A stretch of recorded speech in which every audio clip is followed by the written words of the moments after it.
Makinig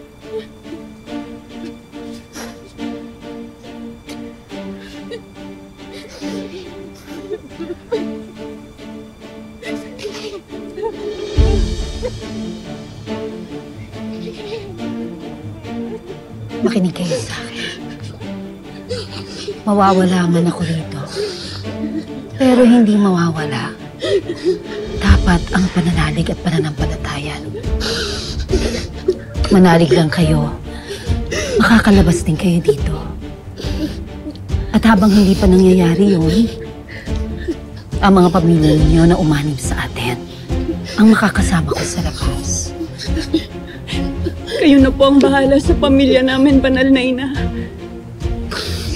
Hindi ako, kundi ang banal na kapalaran. Pero huwag kayong mag-alala.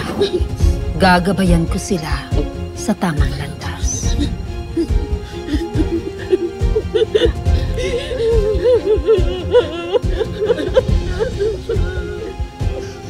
At sa paglabas ko, ipapalaganap ko ang banal na utos ng Banal na Ina. Lahat ng makasalanan mahahatulan.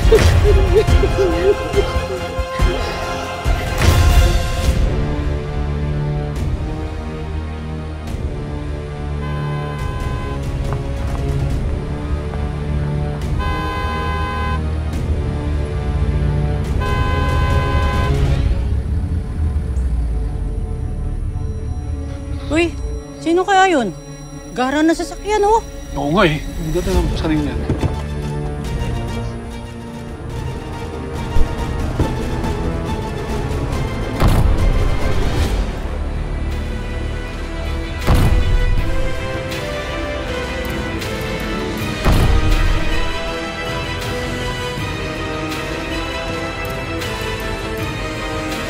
Di ba, Kapitana? Kapitana Dolores, andito na ako. Ay, madam. Sisikat na ang barangay natin. Hindi lang dito, kung hindi hanggang sa probinsya ng Del Rio. Uy, ibang-iba na. Bigtay mo siya ngayon, no?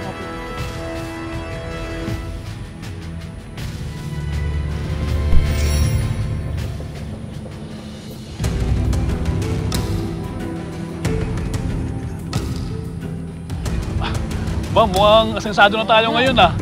Balado naman dyan. Yun lang ba? Sure. May narinig nyo, ha?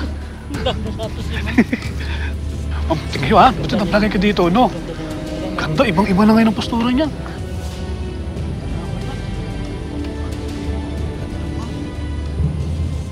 Pera! Pera! Pera! Pera!